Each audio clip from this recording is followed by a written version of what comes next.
오늘 우리 주일 예배 드리는 우리 현장에 계시는 우리 성도님들이나 온라인 예배 드리는 우리 모든 성도님들에게 우리 주님의 평강과 기쁨이 풍성하게 임하시기를 주님의 이름으로 축복합니다. 주님의 평강, 주님의 기쁨이라고 제가 말씀드리는 이유는 진정한 평강과 기쁨은 우리가 세상에서 찾을 수가 없고요. 주님이 주시는 평강과 기쁨이 참된 평강과 기쁨이기 때문에 그래요. 그래서 우리가 예배 드리면서 주님, 내 안에 주님의 평강이 흘러 들어오기를 원합니다. 주님의 기쁨이 내게 넘치기를 원합니다. 소망하셔야 돼요. 그래서 오늘 예배 드리면서 주님, 내가 한 주간 동안 힘이 들고 어려웠지만 그러나 그 힘들고 어려운 모든 여건과 상황을 뛰어넘는 우리 주님의 평강과 기쁨이 내 안에 풍성히 넘쳐나기를 원합니다. 소망하시면 예배 드리고 난 이후에 여러분 마음에 잔잔한 평강과 기쁨이 넘쳐나게 될 줄로 믿습니다. 오늘 고린도전서 2장 말씀으로 예수 그리스도를 잘 알고 삽시다라는 제목으로 함께 은혜를 나누겠습니다. 한번 따라하겠습니다. 예수 그리스도를 잘 알고 삽시다. 시작. 여러분은 예수 그리스도를 잘 알고 계시나요? 여기에 질문에 나는 그렇다. 나 예수 그리스도를 너무나 잘 안다. 라고 그렇게 확연하게 분명하게 대답할 수 있으셔야 돼요. 왜냐하면 저와 여러분은 예수 그리스도를 사랑하는 분들이잖아요. 예수 그리스도를 믿는 분들이잖아요. 여러분, 내가 누군가를 사랑한다는 말이나 내가 누군가를 믿는다는 말은 내가 그분을 잘 안다는 뜻이에요. 우리가 잘 모르는 사람을 사랑한다고 말하지 않아요. 내가 누군가를 잘 모르는데 내가 그 사람을 믿는다라고 말하지는 않습니다. 지나가는 사람 보고 사랑해, 믿는다 이렇게 말하지 않잖아요. 아주 깊은 관계에 있을 때 내가 사랑한다라고 또 믿는다라고 이야기하죠. 그 깊은 관계라고 하는 것은 내가 잘 안다라는 뜻이거든요. 잘 안다라는 뜻이거든요. 우리가 주님을 알고 주님을 믿는다라고 고백을 하는데 과연 우리는 주님을 잘 아는가라는 거죠. 그래서 오늘 내가 정말 주님을 잘 알고 잘 믿어야 되겠다. 그렇게 사는 것이 우리가 그리스도인으로서 합당한 삶이고 그것이 주님께서 원하시는 복된 삶이다 하는 것을 다시 한번 마음에 새기기를 원해요. 우리나라는 참 좋은 게 신정이 있고 구정이 있잖아요. 그러니까 우리가 지금 어제까지 우리 구정을 보냈잖아요. 오늘까지 구정을 보내는 사람들도 있고 이제 귀경길에 오르는 분들도 있겠지만 구정이 뭡니까? 새롭게 새해가 시작되는 게 구정이잖아요. 음력으로 1월 1일이니까. 그러니까 새로운 이제 구정이 시작되어지면서 마음을 다시 한번 다잡을 수 있는 기회잖아요. 이미 한 달 보름 정도가 지났지만 새해가 시작하는 마음으로 내가 정말 올해는 예수 그리스도를 잘 알고 예수 그리스도를 잘 믿고 살아야 되겠다라는 그런 마음에 좀 각오를 다졌으면 좋겠다라는 마음으로 오늘 말씀을 함께 나누려고 합니다.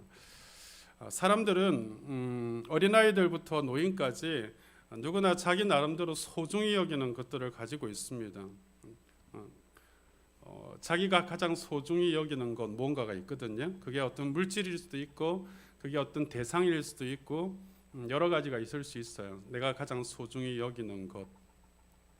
또 어떤 사람은 그 소중히 여기는 어떤 한 가지 목표를 정하여서 몸도 마음도 시간도 어떤 사람은 전 생애를 바쳐서 그 어떤 소중히 여기는 하나를 얻기 위해서 아주 노력을 한단 말이죠.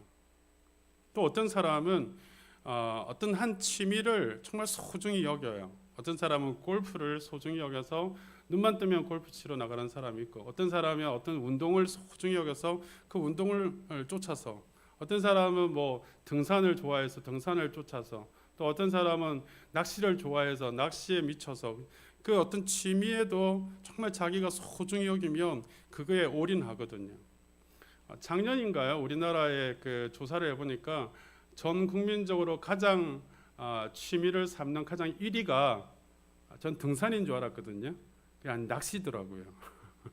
작년인가 재작년 제가 정확하게 기억이 안 나는데 그러니까 낚시, 이런 등산, 아니면 골프, 이런 취미도 참 다양한데 자기가 소중히 여기는 그런 것들이 있단 말이죠. 저는 예전에 저는 운동도 좋아하고 또 제가 이제 목회를 하기 전에 패션업계에 있었으니까 패션업을 한 것도 되게 좋아했어요. 그래서 옷 입는 것도 좋아하고 그러나 액세서리도 되게 좋아해서 그런 뭐 시계 아니면 캅스 버튼 뭐 이런 거 되게 좋아했었어요. 뭐 다 이제 지나간 일이라서 이제는 뭐 관심이 별로 없지만 뭐 그런 것들 자기가 좋아하는 영역들이 있고 자기가 또 소중히 여기는 영역들이 있거든요. 어떤 사람은 분재를 되게 좋아해요. 분재 아시나요? 아주 자꾸 미니멀하게 나무를 이렇게 만드는 어찌 보면 그 식물에 대해서는 굉장히 좀 나쁘게 하는 그런 거죠. 왜냐하면 못 자라게 하는데 대신 예쁘게 이제 만드는 그런 거죠. 이 분재를 자기가 가장 소중히 여기는 거예요. 이 사람은 월급을 타가지고 한 번도 집에 바로 가져가 본 적이 없어요. 항상 월급을 타면 제일 먼저 분재 가게로 달려가는 거예요.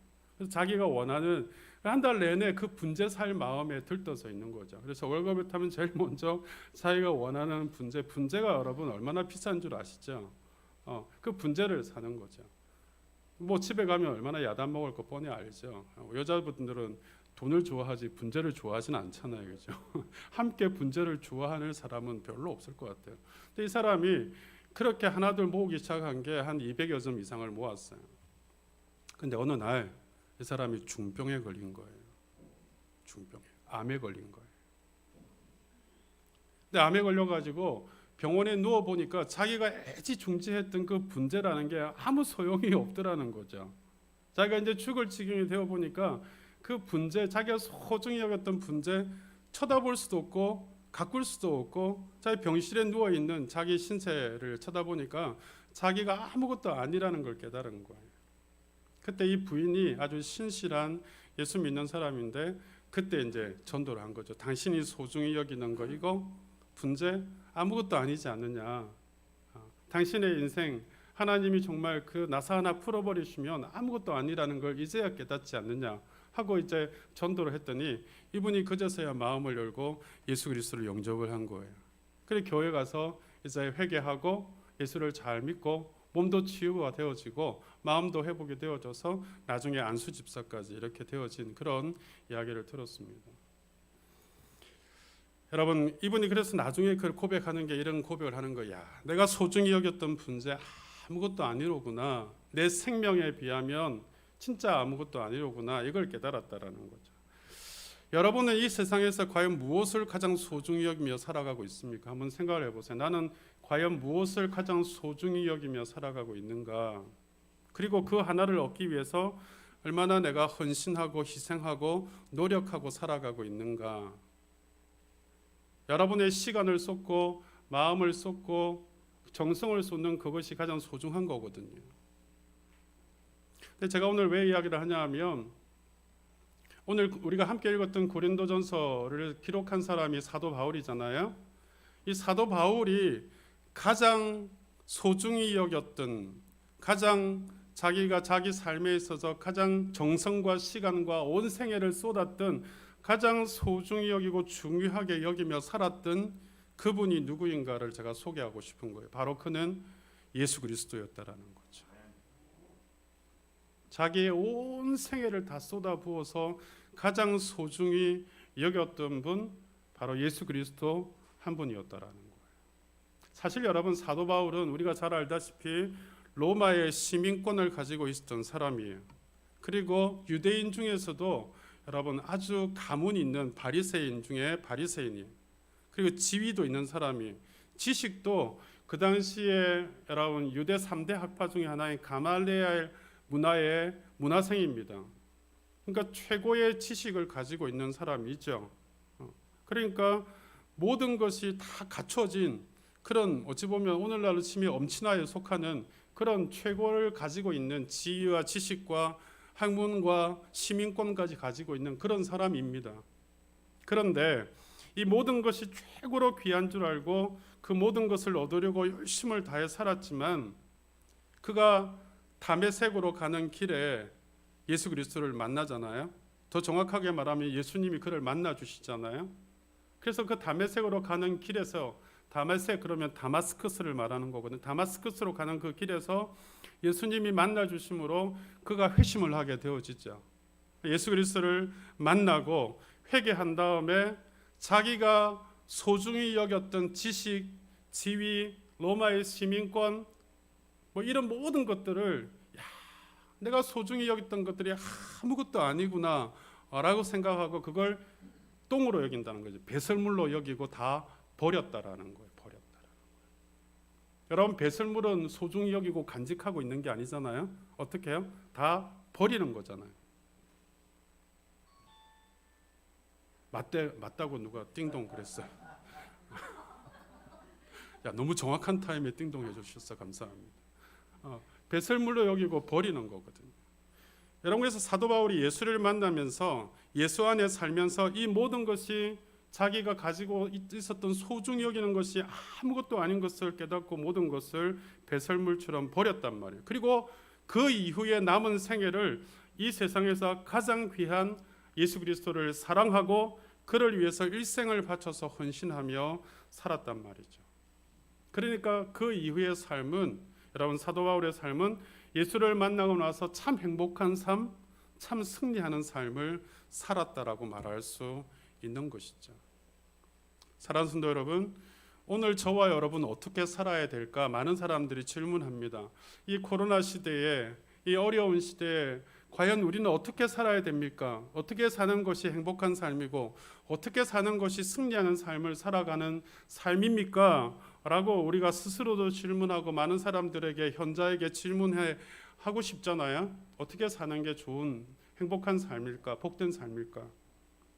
여러분, 우리도 사도 바울 같이 예수를 만났으니까, 예수를 만나고 난 이후에 예수 그리스도를 가장 귀히 여기고 그를 사랑하면서 나를 위해서 십자가에 못 박히신 예수 그리스도 한 분만 알고 오직 예수 그리스도만 의지하고 살아가면 우리도 또한 행복한 삶, 승리하는 삶을 살 수 있음을 믿으시기를 바랍니다. 그래서 예레미야 17장 7절 말씀에 제가 어제 문자를 보내드렸죠. 내일 주일날 우리 이렇게 주님 앞에 예배 드리십시오 할 때 드렸던 메시지가 이 메시지예요. 예레미야 17장 17절에 이렇게 말씀합니다. 그러나 무릇 여호와를 의지하며 여호와를 의뢰하는 그 사람은 복을 받을 것이라. 여호와를 의지하고 의뢰하며 사는 사람은 복을 받을 것이라는 거예요.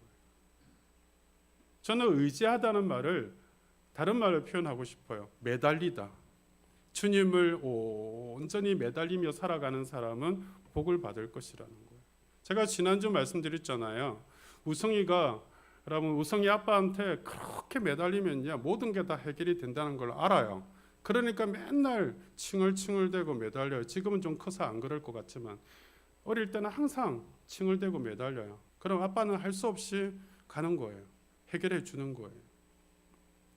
여러분, 저와 여러분이 하나님 앞에 매달리고 살면 반드시 그 사람은 복을 받게 될 줄 믿으시기를 바랍니다. 그래서 저와 여러분의 삶에서 모든 걸 다 잘하려고 하지 마십시오. 모든 걸 다 알려고도 하지 마십시오. 이 세상 모든 것을 다 몰라도 오직 한 분 예수 그리스도만 잘 알고 잘 믿으면, 여러분, 잘 의지하고 살면 복을 받을 줄 믿으시기를 바랍니다. 잠언 19장 23절에 그래서 이렇게 말씀해요. 여호와를 경외하는 것은 사람으로 생명에 이르게 하는 것이라 경외하는 자는 어떻게 해요? 족하게 지내고 재앙을 당하지 아니하느니라. 경외하다는 게 조금 어려운 단어잖아요. 우러러 바라본다 이런 뜻이잖아요. 또는 조금 다르게 표현하면 하나님을 두려워한다 이런 뜻이거든요. 두려워한다는 게 우리가 말하는 무서워한다는 뜻이 아니라 하나님을 존경하고 사랑하고 의지하고 바라고 기대하고 소망한다, 이게 경외한다는 뜻이거든요. 그 하나님을 의지하고 살아가는 사람은, 그 하나님을 사랑하고 살아가는 사람은, 하나님 한 분만 잘 알고 잘 믿고 살아가는 사람은 뭐요? 족하게 지내고 재앙을 당하지 아니하느니라. 이걸 더 정확하게 표현하는, 여러분, 시편 34편 9절과 10절에는 이렇게 말씀합니다. 너희 성도들아 여호와를 경외하라. 그를 경외하는 자에게는 부족함이 없도다. 10절에는 젊은 사자는 궁핍하여 줄일지라도, 젊은 사자는, 여러분, 그런 힘센 사자는 심지어 궁핍하여서 줄일지는 몰라도 여호와를 찾는 자는 모든 좋은 것에 부족함이 없으리로다.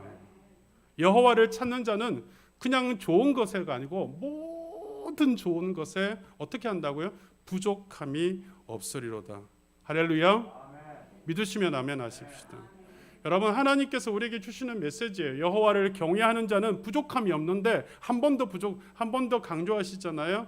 여호와를 찾는 자는, 그러니까 여호와를 경외한다는 뜻은 여호와를 찾는 자를 의미하는 거예요. 여러분, 하나님을 찾으셔야 돼요.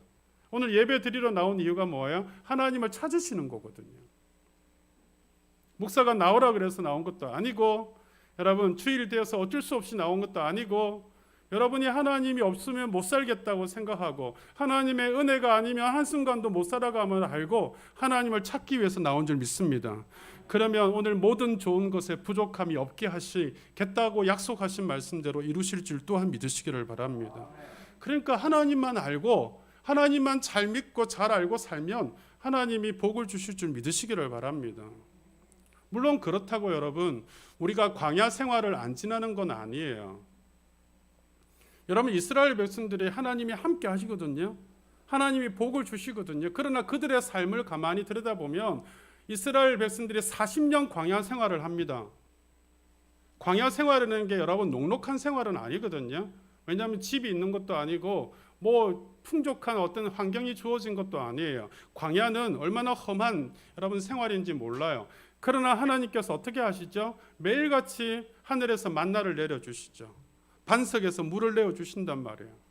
그리고 낮에는 구름 기둥으로 덮어서 시원하게 해주시고 밤에는 그 구름 기둥이 바뀌어서 불 기둥이 되어져서 또 따뜻하게 해주시면서 하나님이 매일같이 돌보심의 은혜를 주신다는 뜻이거든요.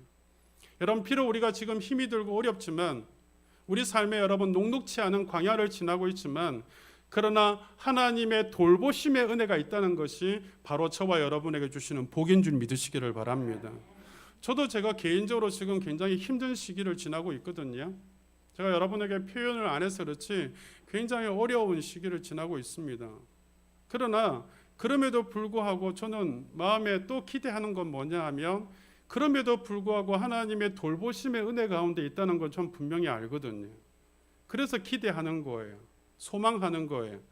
그 어려움 중에도 하나님의 돌보심의 은혜가 내게 날마다 매 순간마다 주어지고 있다는 걸 믿기 때문에. 할렐루야. 아멘. 여러분 삶에도 지금 그렇게 돌보시고 있다는 사실을 믿으시기를 바랍니다. 그래서 날마다 여호와를 찾고 가야 되는 거예요. 날마다 여호와를 기대하고 소망하고 가는 거예요. 날마다 여호와께 매달리고 가야 된다라는 거예요. 이게 여호와를 잘 알고 사는 거예요.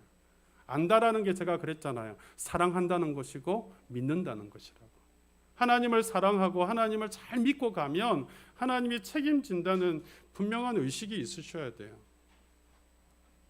여러분, 그래서 여러분 모든 걸 다 잘하려고 하지 말고 한 가지만 잘하십시다. 올 한 해는 여러분 다 잘 못해도 상관없어요. 하나님만 잘 알고 잘 믿고 살아가시기를 바랍니다.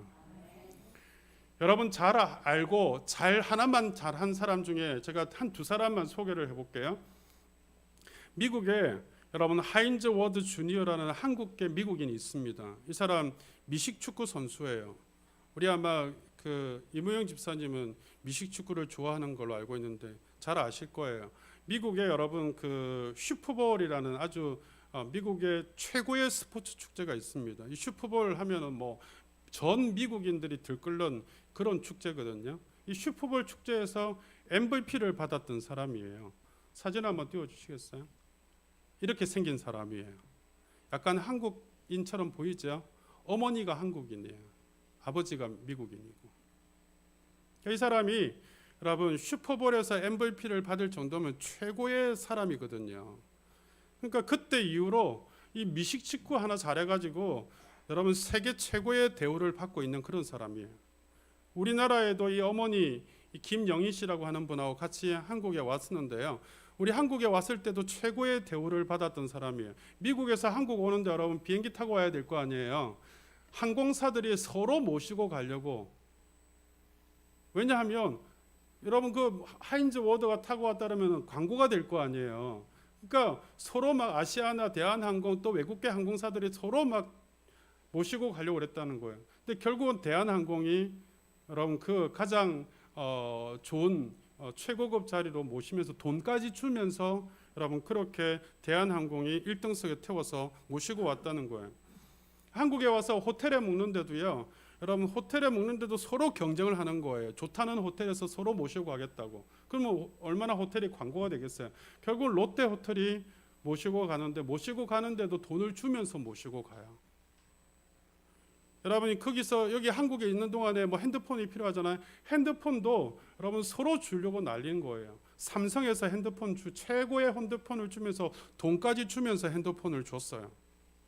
며칠 동안 사용하는데 돈 주고 오히려 돈까지 다 주면서 사용하게 하는 거예요. 신발 하나 신고 뭐 러닝 셔츠 하나, 청바지 하나 입는데도 여러분 5천만 원 이상 주고 그렇게 한 번 신어준다는 거죠. 한 번 입어준다는 거죠. 한 번 입어주고 한 번 신어주는데 몇 천만 원 받는다는 거예요. 여러분 그리고 그 하인즈 어워드를 촬영하려고 방송사들이 서로 경쟁하는데 며칠 동안 방송사에 허락해 주는데 몇 억을 받았다는 거예요. 그러니까 따라가면서 돈을 주는 거예요. 먹는 것도 먹어주면 돈을 주는 거예요. 우리나라만 그런 게 아니라 미국 가면 더 하더라는 거예요. 여러분 왜 그렇습니까? 그분이 여러 가지 잘 알아서 그런 게 아니에요. 한 가지 미식축구 잘하니까 그 외에는 모든 거 다 알아서 다 해주더라는 거죠. 너무 여러분 제가 편협된 한 사람에 대한 이야기를 하는 것 같죠? 아니에요. 여러분 우리나라 축구 선수 중에도요, 제가 참 축구를 좋아하는데 그 잉글랜드 프리미어 리그의 토트넘에서 뛰고 있는 손흥민 선수, 제가 그 사람의 모든 경기를 다 이렇게 검색해서 보거든요. 이 사람이요, 그 작년에 여러분 2020년도 피파에서 그 풋볼 어워즈에서 시상하는 그 푸스카스 상이라고 하는 상을 주는데요. 그 상을 받았던 아시아에서 최초로 받았던 사람이 이 사람이에요. 손흥민 대단한 사람이에요.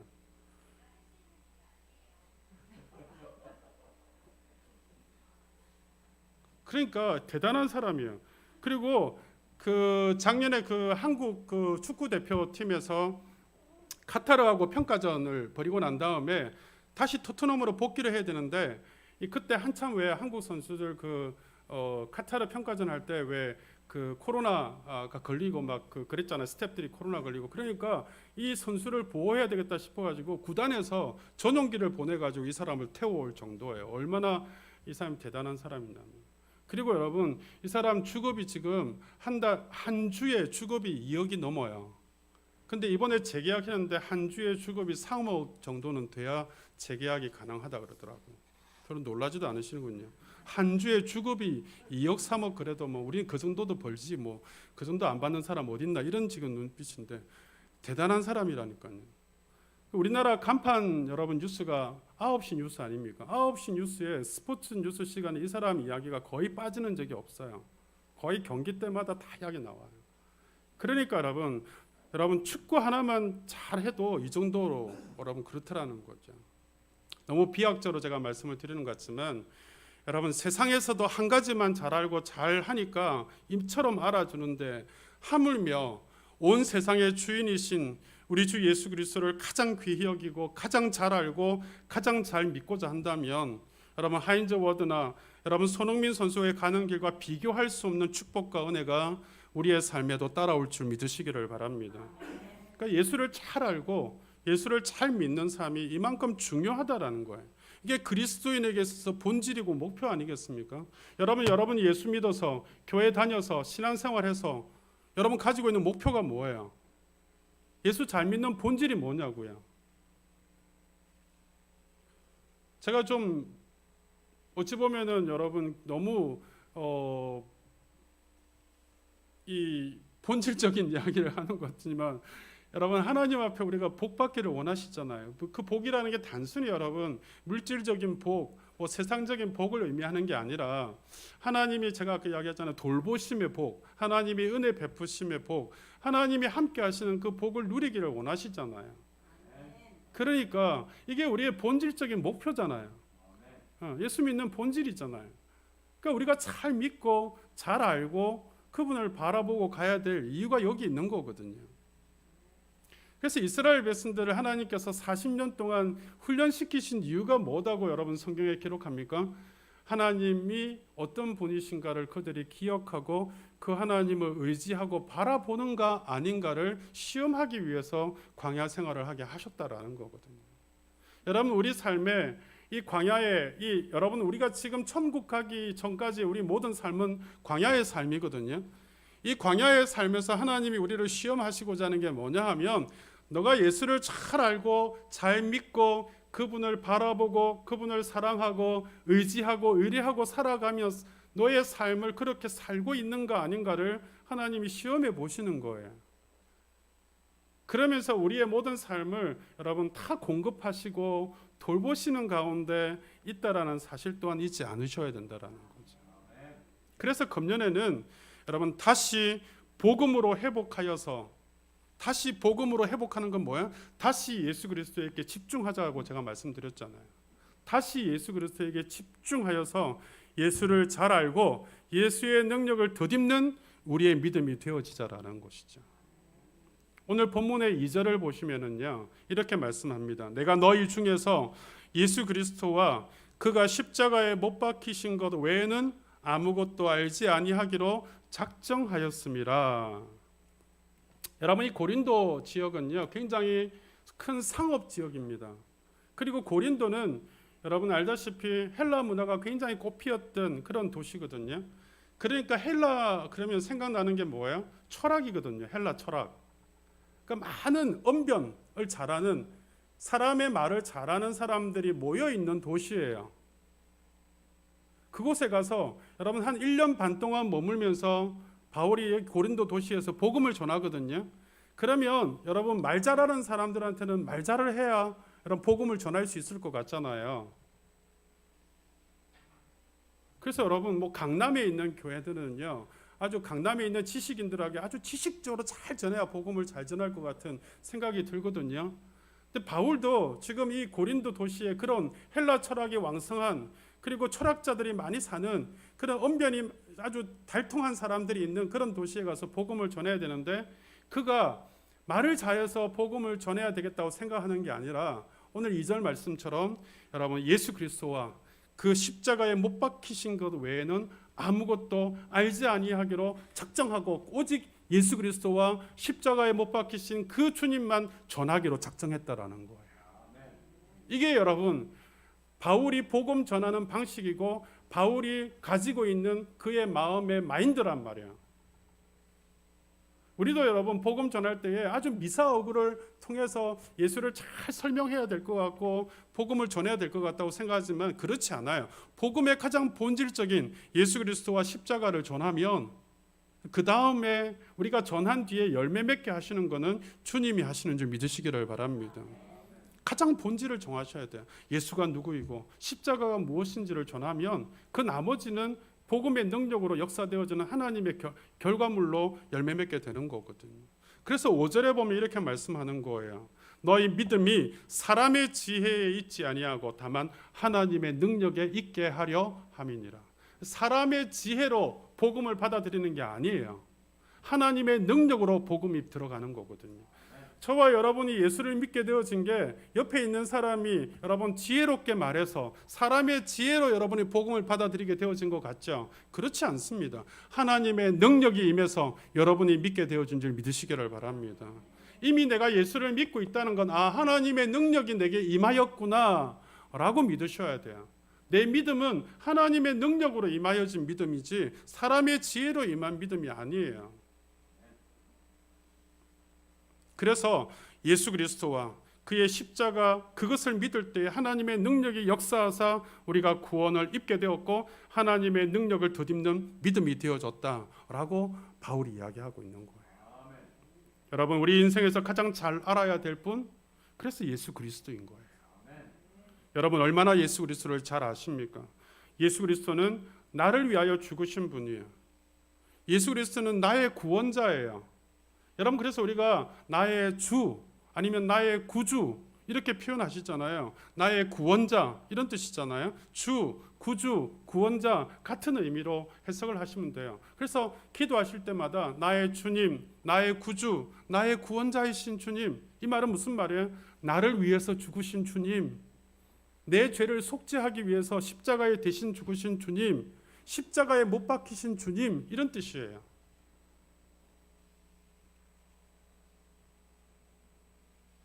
우리가 그래서 분명히 예수 그리스도에 대해서 분명히 알아야 될 건 뭐냐면 나를 위해 십자가에 못 박히신 주님을 분명히 아셔야 돼요. 내가 죄 때문에 저 십자가에 매달려야 되는데 그 십자가에 주님이 대신 매달려 죽으심으로 말미암아 내 죄가 사해졌다는 사실, 내가 속죄함을 입었다는 사실, 이게 바로 주님이 나의 구원자가 되신다는 거예요. 우리가 여러분 부활절 되면 구세주 나셨네, 우리 성탄절 때도 찬양하고 부활절 때도 찬양하는 그 구세주 나셨네, 구세주가 뭐예요? 우리의 구원자 되신다는 뜻이잖아요. 그래서 나를 위해 십자가에 대신 죽으시고 그리고 나를 위해서 부활하셔서 죄와 사망의 권세에서 벗어나게 하셨다는 거죠. 여러분 보세요. 그 죄의 결과가 죽음이잖아요. 사망이잖아요. 근데 예수님이 십자가에 죽으셨다는 것은 우리의 죄 때문에 사망, 그 죄의 결과로 사망이 왔다는 거잖아요. 근데 주님이 사망으로 끝나셨다라면 우리는 아무런 구원을 받을 수가 없어요. 근데 그 사망에서 3일 만에 다시 부활하셨다, 다시 살아나셨다는 건 뭐예요? 사망이라는 권세를 깨트리셨다는 거잖아요. 근데 이 사망의 권세는 누가 붙잡고 있는 거예요? 죄가 붙잡고 있는 거거든요. 그 죄의 권세를 깨트리시고 사망의 권세를 깨트리셨다는 뜻이거든요. 그래서 주님이 부활하심으로 말미암아 나를 붙잡고 있는 죄와 사망의 권세를 깨트리셨다는 거예요. 그리고 하나님의 나라, 천국에 들어갈 수 있는 은혜를 주셨다는 거예요. 여러분, 우리가 죄와 사망의 권세를 가지고 있으면 절대로 천국에 못 들어갑니다. 하나님의 나라에 들어갈 수가 없어요. 근데 주님께서 십자가 지시고 내 죄를 속량해 주시고 속죄해 주시는 것만으로 끝난 것이 아니라 나를 묶고 있는 죄의 권세와 사망의 권세를 다 깨트리시고 해방시켜 주셔서 천국에, 하나님의 나라에, 죄가 없는 그곳에 들어갈 수 있는 은혜를 주셨다는 거예요. 그게 바로 예수 그리스도를 잘 아는 거예요. 여러분, 예수 그리스도를 안다는 건 바로 이 사실을 아는 거예요. 주님이 나의 구주가 되셔서 구원자가 되셔서 내 죄 대신에 십자가에 못 박히셨고, 그래서 내 죄를 사하여 주셨고, 그리고 나를 위해서 부활하심으로 말미암아 죄와 사망의 권세를 다 깨트리시고 천국에, 하나님의 나라에 들어갈 수 있는 은혜를 주셨다는 거예요. 이걸 분명히 아셔야 돼요. 그래서 여러분, 저와 여러분에게 최고로 좋은 소식이 뭐예요? 굿뉴스가 뭐예요? 이게 복음이 뭐예요? 복. 여러분, 굿이 가장 좋은, 한자로 복자가 그런 뜻이잖아요. 음자가 뭐예요? 소식이잖아요. 그래서 복음은 굿뉴스, 가장 최고의 좋은 소식. 우리를 구원하신 예수 그리스도가 이 땅에 오셨고 나를 위해서 십자가 지셨고 그리고 나를 위해 부활하셨다는 소식. 이게 복음이라는 거예요. 복음. 굿뉴스. 최고의 좋은 소식. 그래서 여러분, 저와 여러분에게 들려준 최고의 좋은 소식, 이 복음을 우리가 받았으니 여러분, 나의 가치를, 여러분의 가치를 잘 아셔야 돼요. 여러분의 몸값이, 여러분의 가치가 무엇인지를 아셔야 돼요. 얼마 전에 인터넷 뉴스 보니까 어떤 사람이 어떤 사람을 비하해가지고 몸값이 차 한 대보다 못하다, 집 한 채보다 못하다, 이런 말 해가지고 그러던데, 여러분 몸값이 여러분 얼마나 될 것 같아요? 몇억 하는 차 한 대보다 몇십억 하는 여러분 집 한 채보다 못하다고 생각이 드세요? 여러분의 가치, 여러분의 몸값은요, 바로 예수 그리스도의 피값입니다. 가장 세상에서 최고의 가치를 가지고 있는 예수 그리스도의 피값이란 말이에요. 피값. 그러니까 우리의 몸값, 우리의 가치를 아셔야 돼요. 여러분 스스로는 그렇게 생각 안 하실지 몰라요. 내 가치가 대단한 가치가 있겠어, 여러분 생각하실지 모르겠습니다만은, 여러분의 진정한 가치는 여러분을 위해서 흘리신 주님의 보혈의 피, 그 피값이 여러분 가치라는 사실을 아셔야 됩니다. 그래서 주님이 여러분을 보실 때 보배롭게 보시는 거예요. 소중하게 보시는 거예요. 왜요? 당신의 피값으로 산 사람이니까. 우리가 우리 자신을 볼 때는 아무렇지도 않고, 우리는 정말 별거 아닌 사람, 아무것도 아닌 사람, 정말 우리 자신을 비하할 수밖에 없는 그런 사람으로 보일지 몰라도요, 주님이 우리를 보실 때는 얼마나 대단한 사람인지 몰라요. 그런 가치를 아셔야 돼요.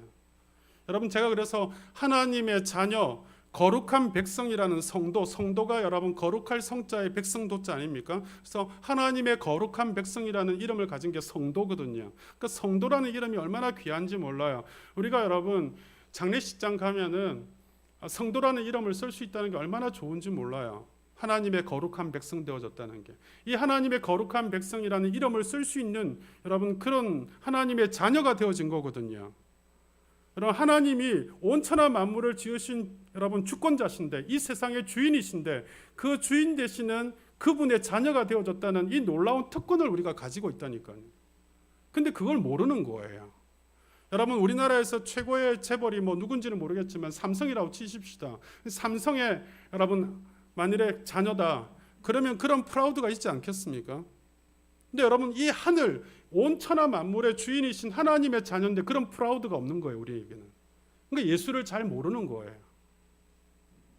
오늘부터 여러분이 누구인가를 물으시면 나는 누구인지 몰라도 나는 하나님의 자녀다, 하나님의 아들 딸들이다 하는 프라우드가 있으시기를 주의 이름으로 축복합니다. 우리 삶을 다해서 우리 삶의 가치인 이 예수 그리스도를 알아야 될 이유가 거기 있는 거예요. 내 아버지 하나님, 내가 하나님의 자녀인데 하나님 아버지에 대해서 모른다, 이게 말이 안 되는 이야기 아니에요. 내가 예수를 믿는데 예수에 대해서 모른다, 내가 예수를 사랑하는데 예수에 대해서 모른다, 모르기 때문에 내 가치를 모르는 거예요. 내가 예수를 잘 모르니까 내 가치를 모르고, 내 가치를 모르니까 여러분 내가 하나님 앞에 어떤 존재인지를 알 수 없으니까 내가 이 땅 가운데에서 절망하고 낙심하고 여러분 무너지는 삶을 살아갈 수밖에 없는 거거든요. 하나님의 자녀는 하나님 아버지가 책임진다는 사실을 믿으시기를 바랍니다. 하나님이 여러분 사랑하시고 하나님 여러분 돌보시고 있다는 믿음을 버리지 않으셔야 돼요. 여러분 예배라는 단어가 영어로 이야기하면 여러분 월십 서비스라고 그러거든요. 월십이 뭡니까? 여러분 어떤 월스, 그런 가치 있는 것들을 올려드린다 이런 뜻이잖아요. 서비스가 뭐 봉사한다 그런 거 아닙니까? 그러니까 월십 서비스 그러면은 가치 있는 것을 가치 있는 분에게 올려드린다 그런 뜻을 가지고 있거든요. 그러니까 최고의 가치 있는 우리 주님 앞에 가치 있는 존재인 내가 가치 있는 행위를 올려드리는 것, 이게 예배거든요. 그러니까 저와 여러분이 하나님의 자녀로서 하나님 아버지 앞에 최고의 가치 있는 행위, 즉 하나님을 경배하는 행위를 올려드리는 것, 이게 월십 서비스란 말이죠. 오늘 우리가 드려지는 이 예배 자체가 하나님 앞에 그렇게 소중하게 여겨지는, 소중하게 드려지는 최고의 가치라는 사실을 믿으시기를 바랍니다. 한 번에 드려지는 예배가 여러분 그냥 아무것도 아닌 게 아니에요. 하나님 앞에 최고의 가치를 올려드리는 행위란 말이죠. 이게 얼마나 예배가 중요한지 몰라요. 그러니까 하나님이 기뻐 받으시는 행위란 말이죠. 저와 여러분이 2021년 올해에는 진정 다시 복음을 회복하여서 나의 주인 되신 예수님을 알아가고 예수님을 더 사랑하고 오직 그분 앞에 소망을 두고 내 삶을 집중해 나가는 삶이 되시기를 바랍니다. 그러면 부족함이 없는 복된 인생이 될 줄 믿습니다. 마태복음 13장 47절에 보면, 이 마태복음 13장이 천국에 대한 비유거든요. 근데 13장 47절에 보면 천국을 어떻게 비유하냐 하면 이렇게 말씀해요. 또 천국은 마치 바다에 치고 각종 물고기를 모는 그물과 같으니, 천국을 그물에 물고기가 가득 차듯이 그런 그물과 같다라고 말씀을 하는 거예요. 그럼 예수님 따라가고 그 그물 하나만 잡으면, 예수님 하나만 그물을 잡아당기면 천하의 보화가 다 따라온다는 사실을 이야기하는 거예요. 천국은 그물과 같은 거예요. 예수님 한 분만 딱 잡으면요, 그 모든 그물 속에 있는 보화를 다 얻을 수 있다는 걸 의미하는 거예요. 여러분 이 세상에서 가장 아름다운 집이 어디에 있는 줄 아십니까? 저 설악산에 아주 경치 좋은 그런 펜션, 그런 아주 멋진 그런 전원주택, 이런 게 가장 아름다운 집일 것 같죠? 아니면 저 강남에 주상복합 수십억 하는 그런 아주 고층 빌딩에 있는 그런 집이 제일 아름다운 집일까요? 여러분 예수를 모신 여러분의 심령이 가장 아름다운 집인 줄 믿으시기를 바랍니다. 왜냐하면 여러분 그 집이 가장 값진 보배고 보화이신 예수 그리스도가 여러분 심령 안에 있기 때문에 그래요. 이 세상의 가장 값진 보화와 보배는 예수 그리스도이시거든요. 그분이 여러분 심령 안에 있으니까 여러분의 심령이 가장 값진 집인 줄 믿으시기를 바랍니다. 내 집, 내 심령이 가장 보배로운 집인 거예요. 왜요? 보배이신 주님이 내가 있으니까. 여러분 자체는 여러분 보배로운 사람이 아닙니다. 보배로운 그릇이 아니에요. 여러분 질그릇이에요. 그냥 쓰다가 여러분 버리고 마는 그런 질그릇이지만 질그릇 같은 내 안에 보배이신 주님이 들어와서 내가 보배로운 그릇이 된 거예요. 여러분 요강 있잖아요. 요강. 요강을 모르실 수도 있겠구나. 요강. 제가 어릴 때 할머니하고 같이 살았어요. 할머니 저희 이제 저희 미국 가신 누나 빼고 삼형제가 살았을 때 제가 둘째인데 저 할머니하고 같이 방을 쓰고요. 첫째하고 막내는 따로 방을 쓰고 그랬거든요. 근데 할머니하고 같이 방을 쓰니까 항상 요강이 있었어요. 요강이 얼마나 싫은지 몰라요. 냄새 나고. 근데 만일에 요강에다가 금부치 있잖아요. 금부치를 다 안에다 넣어놨어요. 그러면 그 요강이 냄새 나는 요강이 될까요? 아니면은 금부치를 넣은 보습함이 될까요? 보습함이 되는 거죠. 근데 보습함에다가 똥을 싸놨어요. 죄송합니다. 이게 직접적인 표현을 써서. 그러면 그 보습함은 뭐가 될까요? 요강이 되는 거죠. 여러분 우리가 아무리 질그릇이라도 보배로우신 주님이 우리 안에 들어와 있으므로 우리는 가장 값진 보배로운 집인 줄 믿습니다. 여러분 베드로 사도가 그래서 우리 심령에 있는 믿음을 뭐라고 이야기하냐면 보배로운 믿음이라고 그래요. 보배로운 믿음. 우리 심령에 있는 믿음을 보배로운 믿음이라고 그런다니까요. 요즘 새벽기도 때 베드로 전후서 말씀을 나누고 있는데 베드로 후서의 1장에 그렇게 나와요. 보배로운 믿음이라고. 여러분이 가지고 있는 믿음이 그냥 믿음이 아니에요. 보배로운 믿음이에요. 보배로운 믿음. 여러분 이 세상에서 가장 아름다운 궁전 중에 하나가 여러분 프랑스 파리에 있는 베르사유 궁전이라고 그래요. 저도 안 가봤는데 다음에 기회가 되면 꼭 가보고 싶어요. 프랑스 파리에 있는 베르사유 궁전 한번 띄워봐 주실래요? 띄워놨군요. 베르사유 궁전 이쁘죠? 그다음 저런 궁전이에요. 실내는 이게 이 궁전이 프랑스 루이 14세 때 1668년부터 약 한 20년 가까이 지은 궁전이라 그래요. 근데 그때 절대 권력을 가진 그 막강한 힘으로 20년 가까이 지었으니까 얼마나 아름다웠겠습니까? 환상적이에요. 방만 500개가 넘는데요. 그리고 그 하나하나가 뭐 가장 값진 그런 보석들로 그리고 가장 값진 재료들로 다 지었다 그래요. 숟가락 뭐 그릇 하나가 다 귀한 것들이라 그래요. 뭐 입는 의복들도 뭐 평생 우리가 모아도 그런 입을 수 없는 그런 의복들, 금원으로 다 장식되어진 그런 의복들, 뭐 그런 거고 뭐 정말 평생 살아도 여러분 이 세상에 그런 침대가 없는 그런 침대, 그런 뭐 음식, 그런 신발 하나 뭐 지상에 없는 것들은 그분들은 다 가지고 누렸다 그래요. 방방의 아름다움을 청량할 수 없는 그런 궁전이 베르사유 궁전이고 그때 살았던 루이 14세 그 사람들은 다 그렇게 누리며 살았다는 거예요. 그런데 여러분 이 베르사유 궁전이 지은 지 얼마 안 되지만 루이 16세가 되어질 때에 왕도 왕비도 공주도 왕자도 그 안에 있던 모든 사람들이 비참하게 단두대에 목을 잘렸습니다. 무슨 말인지 아세요? 아무리 아름다운 궁전에 살아도요, 그 궁전에 사는 사람이 가장 안전하지 않다는 사실이에요. 그리고 그것은 가장 아름다운 곳에 살았다고 해도 그것을 다 가지고 누렸다 그래도 그게 전부가 다 아니라는 사실이에요. 여러분 스스로가 생각할 때 여러분 자신의 심령의 집이 이런 화려한 궁정이 전혀 아니라고 생각하겠지만 여러분 마음의 집인 그리스도의 집은 가장 아름답고 보배로운 집인 줄 믿으시기를 바랍니다. 보배로우신 주님이 계신 그 여러분의 마음의 집은요 제일 안전해요. 왜요? 주님은 여러분을 보호하시고 지키시고 함께 하시니까. 그리고 여러분의 집은 가장 아름답고 사랑스럽고 행복하고 평안이 넘치는 집인 줄 믿습니다. 왜요? 주님이 사랑이시고 행복이시고 평안이시니까. 제가 책안을 하나 소개할게요. 전 세계 1000만 부 이상 팔린 그런 책이고요. 우리나라에도 오래전에 소개가 되어져서 50만 부 이상 팔렸던 그런 책입니다. 로버트 멍어의 내 마음 그리스도의 집이란 책이 아주 소책자입니다. 딱 잡으면 한 1시간 내에 읽을 수 있는 책이에요. 로버트 멍어라는 사람이 지은 IVP에서 나오는 책이에요. 지금도 아마 절판이 안 됐으면 아마 나오고 있을 거예요. 우리나라에서 아주 베스트셀러로 팔렸던, 제가 예전에 10년 전에 제자훈련할 때 추천했던 책이에요. 내 마음 그리스도의 집.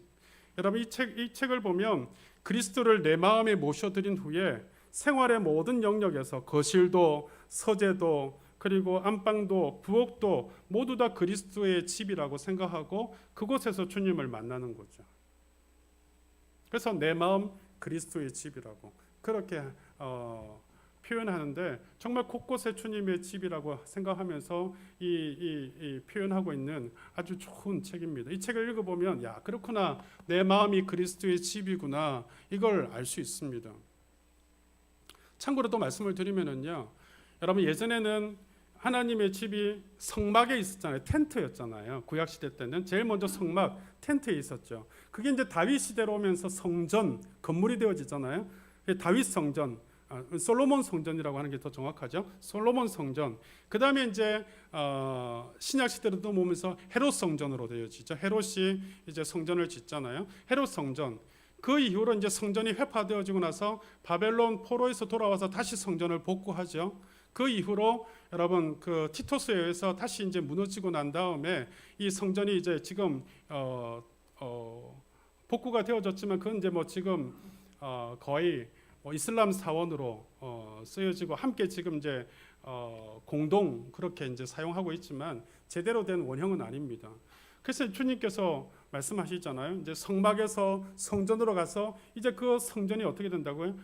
우리의 심령이 하나님의 전이다라고 말씀을 하시잖아요. 그러니까 우리의 심령이 하나님의 성전인 거죠. 내 마음 그리스도의 집이라는 게 그런 의미입니다. 책을 꼭 한번 사서 읽어보시면 좋겠습니다. 여러분 우리 사회를 보면요, 좋은 것이 참 많습니다. 뭐 어렵다 힘들다 그래도요, 먹을 것이 많고 입을 것도 많습니다. 요즘 여러분 참 좋은 게요, 제가 저희 집사람이 이제 아프니까 제가 어쩔 수 없이 이제 이렇게 반찬도 만들고 뭐 이렇게 밥도 하고 하는 그런 일들을 하게 되는데, 좋은 게요, 온라인으로 주문하면 그 다음날 아침에 물건이 배송돼서 와요. 그러니까 이렇게 재료들 같은 경우도요, 제가 시장에서 사는 경우도 있지만 주문하면 그 다음날 오는, 너무 여자들이 좋은 시스템에 살고 있더라고요. 여러분 그리고 뭐 지식도 많고요. 요즘 유튜브 찾아보면은 뭐 얼마든지 음식을 만들 수 있는 그런 정보들도 많고 지식도 많고 정보도 많고 뭐 근데요, 이렇게 여러분 좋은 것이 많고 먹을 것이 많고 다 풍족한데 단 하나가 없어요. 이 세상에 예수가 없으니까. 그러니까 머리도 가슴도 눈도 다 텅 빈 채로 살아가니까 세상이 비틀거리고 방황하고 그렇게 헤매는 시대가 되어지는 거거든요. 우리 삶에, 우리 인생에 가장 귀한 게 뭘까? 생명이 되시는, 우리의 길이 되시는 예수 그리스도이심을 다시 한번 우리 가슴에 새기시기를 바랍니다. 요한복음 14장 6절에 말씀하죠. 예수께서 이르시되 내가 곧 길이요 진리요 생명이니 나로 말미암지 않고는 아버지께로 올 자가 없느니라. 주님을 아는 게 진리고요, 주님을 아는 게 우리가 인생을 살아가는 길이고요, 주님을 아는 게 우리가 인생을 살아가는 생명이라는 거예요. 여러분 거짓된 거 우주 만물 다 한들 무슨 소용이 있겠습니까? 진리이신 예수님 한 분 아는 것이 가장 귀한 능력인 줄 믿으시기를 바랍니다. 우리 인생의 모든 좋은 것이 오직 주님 안에 있기 때문에 그래요. 그래서 이제는 다시 복음으로 돌아가셔야 돼요. 이제는 다시 예수 그리스도에게 돌아가셔야 돼요. 여러분 예수 그리스도를 내 심령에 모신 사람이 가장 복된 삶을 살아갈 수 있기 때문에 그래요. 근데 마귀는 여러분 그런 삶을 살도록 우리를 내버려 두지 않습니다.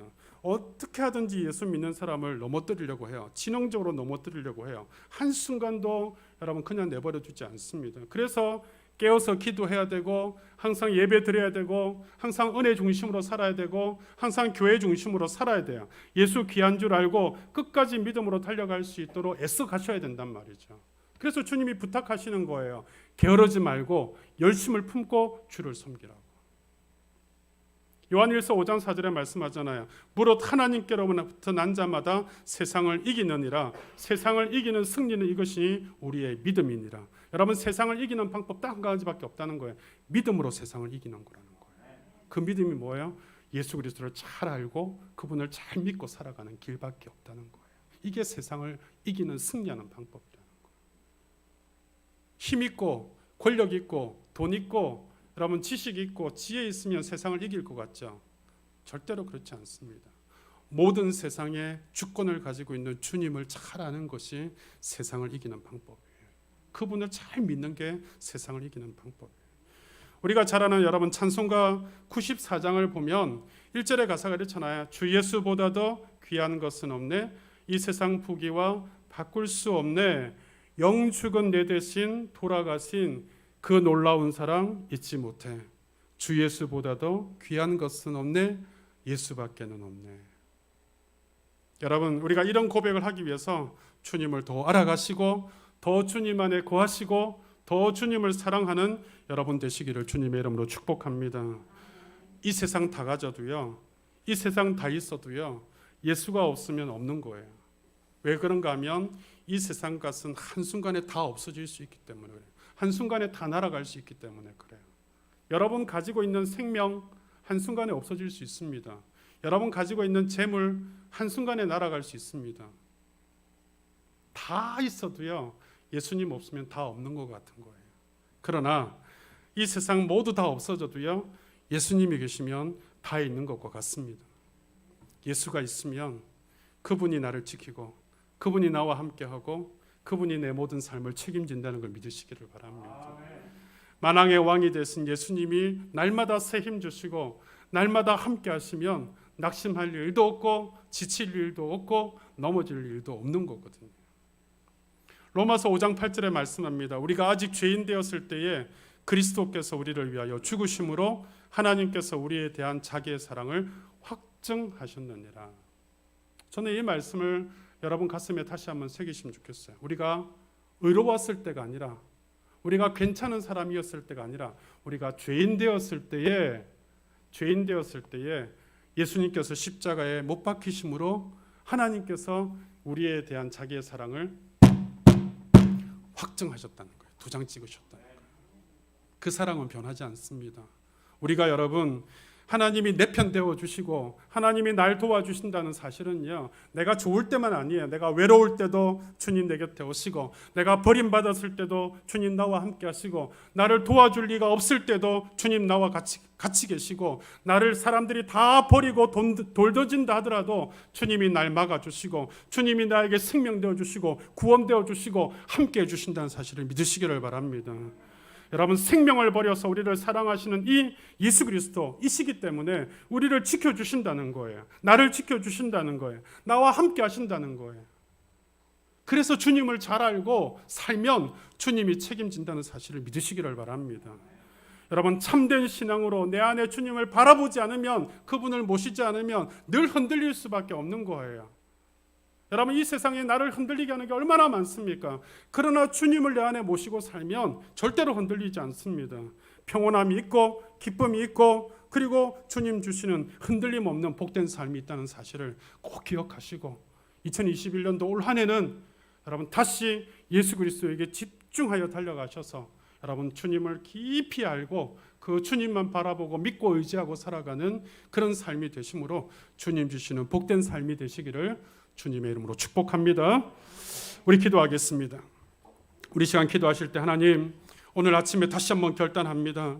예수 그리스도를 잘 알고 주님을 향한 이 신앙, 이 만남, 이 주님을 귀히 여기는 삶으로 하나님이 이 금전 한 해 내내 복된 삶을 살아가는 내 삶이 되기를 원합니다. 주님 앞에 간절히 소망하시면서 한 목소리로 같이 기도하겠습니다. 함께 기도하겠습니다. 살아계신 아버지 하나님, 우리가 주님을 더 깊이 알아가기를 원합니다. 주님을 더 사랑하고 주님 안에 더 거하기를 원하고, 우리 주님만 바라보는 심령 되어주기를 원합니다. 아버지, 흔들릴 수밖에 없는 이 세상 가운데 우리가 살고 있습니다. 주님을 참된 신앙으로 내 안에 모시고 살면 하나님, 주님을 내 안에 모실 때 평온함이 내 안에 있고, 하나님 십자가에 못 박히신 주님을 바라보면 내 죄가 사해지고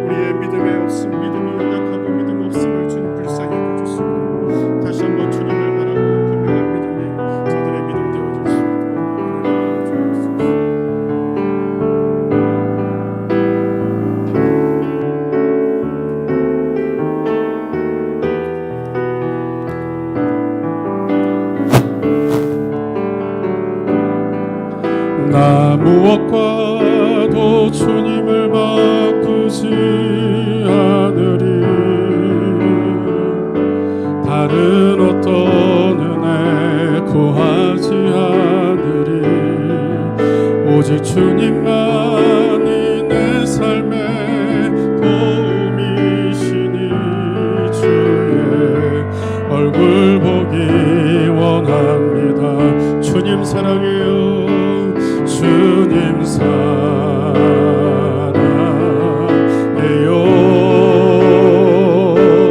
온 마음과 정성 다해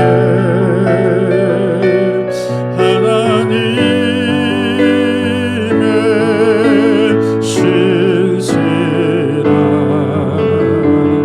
친구 되기 원합니다. 나 무엇과도 무엇과도 주님을 바꾸지 않으리. 다른 어떤 은혜 구하지 오직 주님만이 내 삶의 도움이시니 주의 얼굴 보기 원합니다. 주님 사랑해요.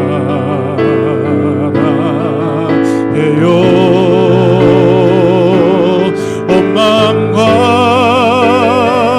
정성 다해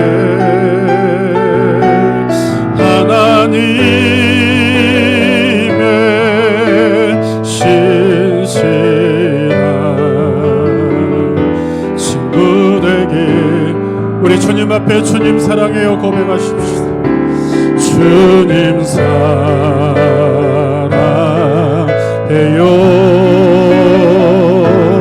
온 마음과 정성 다해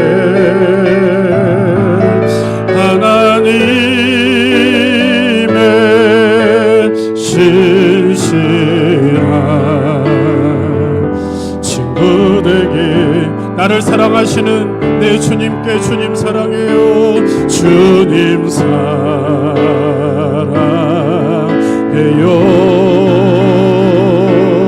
온 마음과 정성 다해